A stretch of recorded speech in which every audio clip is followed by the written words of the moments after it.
Hey everybody!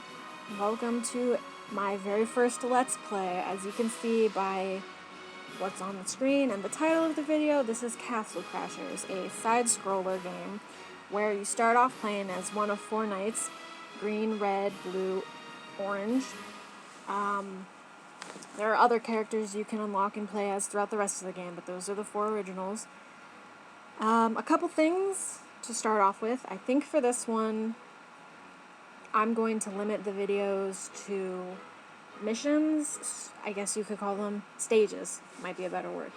So for each video is going to be one stage of the game, which is going to vary the video length. Fortunately, I've already got a good standing on YouTube, so if they get longer than 15 minutes, that'll work, but regardless.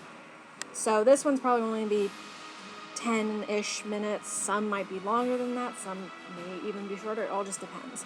So that's where I'm thinking about going with these. And then also, I apologize in advance for keyboard noises because I know you're going to hear them. Obviously, I'm on the PC, and obviously you can play with the keyboard. There is partial controller support.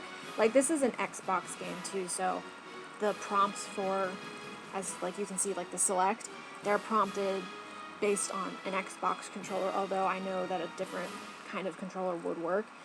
But I started playing this on the keyboard, and that's what I kind of prefer, so we're going to stick with that. So apologies again.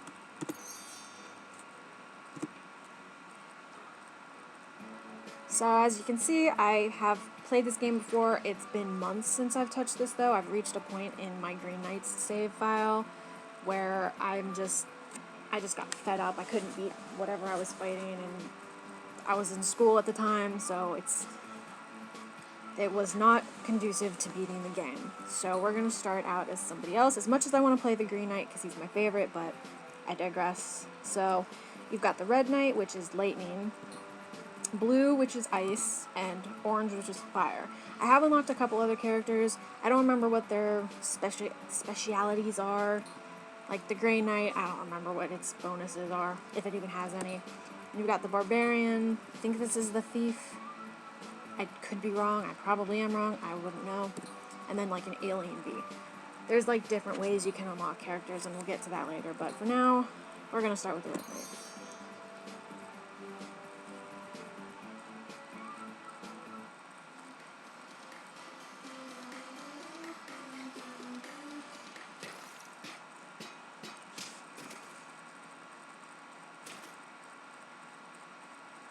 I like that he faded.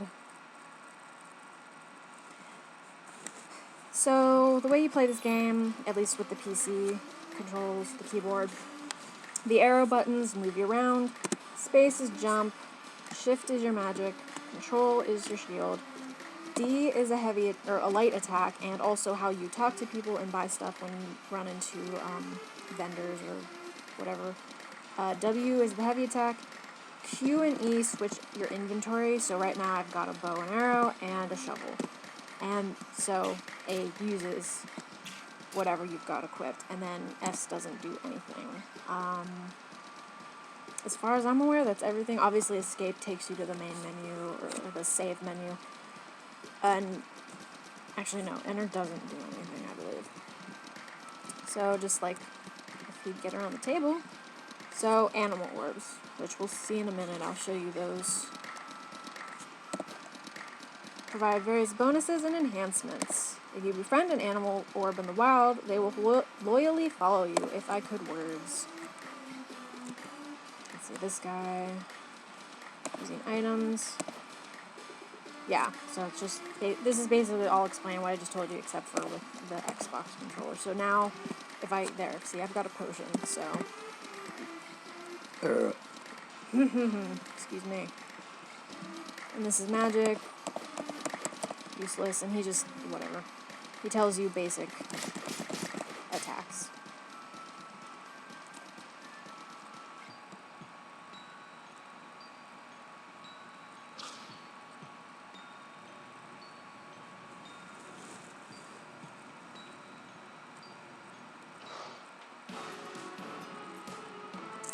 So it begins.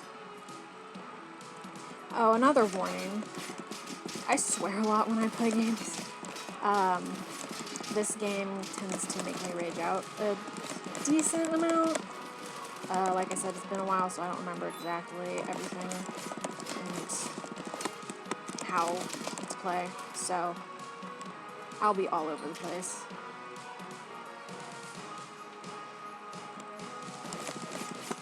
And I'm also not somebody that likes strategizing or using defense. I mean, I try to be better about that when I play games because it actually helps you survive longer, as I'm sure most of you know. But I just kind of rush in and fight people, which I like, but it's not always the best way to go about fighting.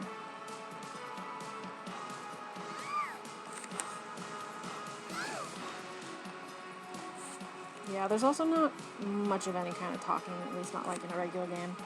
Eventually, you have to save those 4 princesses and like get that giant-ass crystal back and some other stuff.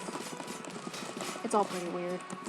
It's a fun game, though. I do really enjoy it, and I would recommend it to anybody. It's on Steam. I got it on sale for like $1.50 or something. It was really cheap. I forget what made me end up buying it. I think I just bought it because the pictures were really funny, to be quite honest, but it's become one of my favorite games. And I don't play like a lot of side scrollers, so this wouldn't have been something I would have gone after. But like I said, obviously it's on Steam. I don't remember how much it is, but it'd be worth picking up eventually, even if you want to wait for it to go on sale.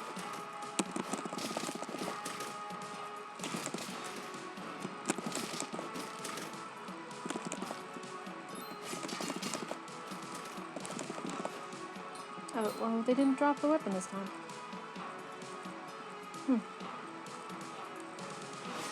There's occasional moments in this game where an enemy will drop their weapon and it'll be like wrapped up in cloth or something, and you can switch it out in the moment. I usually don't, because when I settle on a weapon, I tend to stick with it for a while, but it's preference.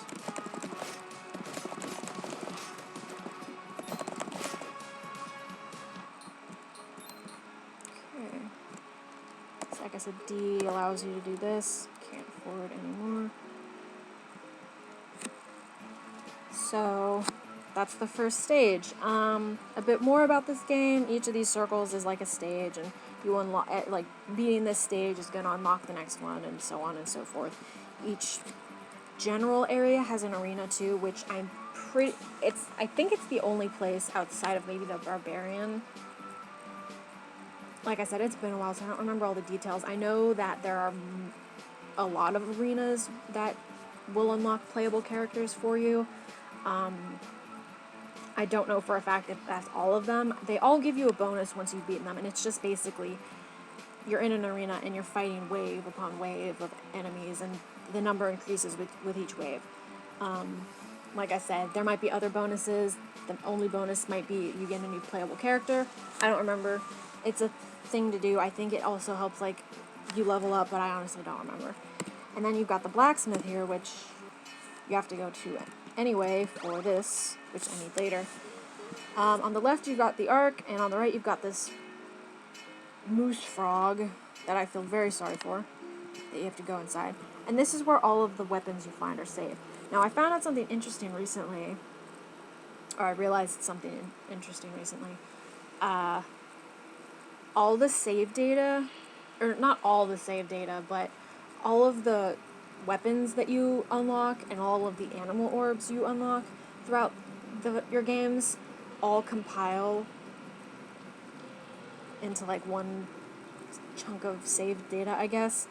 So it travels across the save. So most of these I got while playing as the Green Knight, and as you can see, like, because there's no way you haven't seen any of these yet. So it came over onto this save file as well. I've read online apparently that it, like, this sort of save data is directly connected to your player name. I don't know how this works on the Xbox, so I could I'm assuming it works like this too, but I don't honestly know. But this is how it works for the PC. So this is just a place between stages you can come and switch out weapons whenever you want. So whatever, like this is -1 strength, +3 damage, +3 agility. You can do whatever you want and just switch these out between stages. You can't, like, if you leave a stage before completing it, then it doesn't save. You have to fully complete the stage for it to save, because yeah, there's no option to save manually. It automatically saves between stages. So then this is the Ark, and this is where all the animal orbs are. And like you saw, they give you different bonuses and stuff. I cannot tell you what half of them are. The only one I remember is what the giraffe does, and that's because I'd been messing around with this a couple days ago to reacquaint myself with the game. The giraffe helps you level up faster. So some of these animal orbs are right in plain sight, like the seahorse right there. It's the first animal orb you find, and it's just sitting off the side of the road. This black fuzzy demon beast was like hidden behind a ruin, I think. And the giraffe, you had to go to a very specific location and dig for it. And then further down here, see this orange tabby? I mean, like I said, the animal orbs transfer over, but since it's a new game, see it up there in the corner above where my username is? There. And then one of these two weird beasts, I think this one, this creepy spider, I don't even know what this is. You can find them online, but I'm pretty sure that one was behind the locked door. There's a couple that I think are exclusive to Xbox, or there's like some that you have to, that I won't ever be able to get because it's a PC game. But I don't remember what they were. But as I've said, you find different ones throughout the game, and all you have to do is walk up to them and kind of quote-unquote bump into them for them to start following you. And then you can come here as well between stages and switch them out whenever you want, or switch them out when you find them in the wild. So that's it so far for this video. The next one will be the next stage. I hope you guys enjoyed this. I'm excited to be starting this, so we'll see where it goes, and thank you for watching.